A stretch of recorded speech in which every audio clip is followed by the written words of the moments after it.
Hi, Mark Wilkinson. I'm Senior Pastor of Werribee Baptist Church. Well, yeah, I came to be pastor here in July 2004, so pretty close to 11 years now. Werribee was a good church. My spies told me it would be a privilege to come and be pastor here. There'd been a few issues previously, so the church had been a bit of plateau. So we came in here, but with a lot of great people and people who really still wanted to be here, and were excited about the future of Werribee.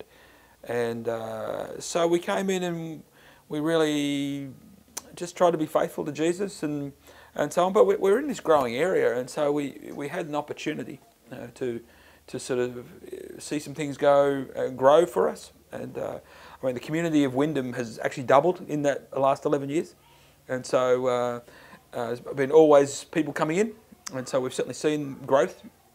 We would have been tracking around, we had one morning service, we've been around 200, 220, evening service with just maybe 30, 40, 50 in that time. So we started to see some growth occur, and around 2007, we went to 2 morning services. We'd grown enough to consider that. We were sort of that 80% full sort of thing, and so we made the call to go to 2 morning services, which we duplicated, which was a great challenge for our worship musicians and our kids team, but they rose to it, and we immediately grew, basically because you gave options for people to come. So that's been an exciting growth period for us, and we would be now both those services have grown, and so we would be across the morning. We'd be having around about 500 people come to those services. One of the interesting things and the exciting things, and again, as a part of this area, is we have a lot of refugees, and so our Karen people came and knocked on the door, and I remember very clearly Easter. About 6 or 7 years ago now, 7 years ago, first of all we had one family come, and then all of a sudden Easter, about 30 Karen turned up, and we thought, hello, what's going on here? So we met with them, and upshot of it, we started a Karen language congregation, and that's gone amazingly well, and the Karen are now averaging well over 300 to their service. Still refugees coming into this community, and they've done a great job of scooping up refugees and seeing people won to faith as well, and amongst the Karen. So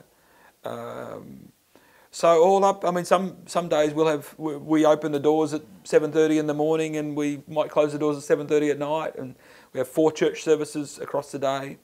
Be an average of around about 900 would be coming across those services. Some days we have over 1,000 who walk through the doors, so we've been really blessed in those ways.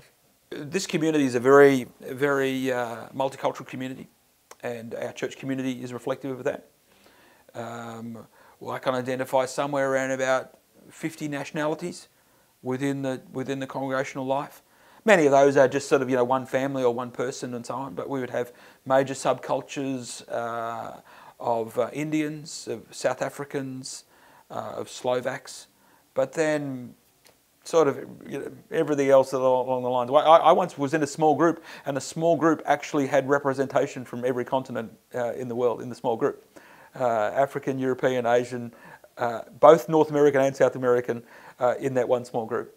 And so a very diverse thing. I mean, I would guess it'd be somewhere in the order of maybe 1/3 of the people who would come. English is actually not their first language when they're still coming to the Anglo services.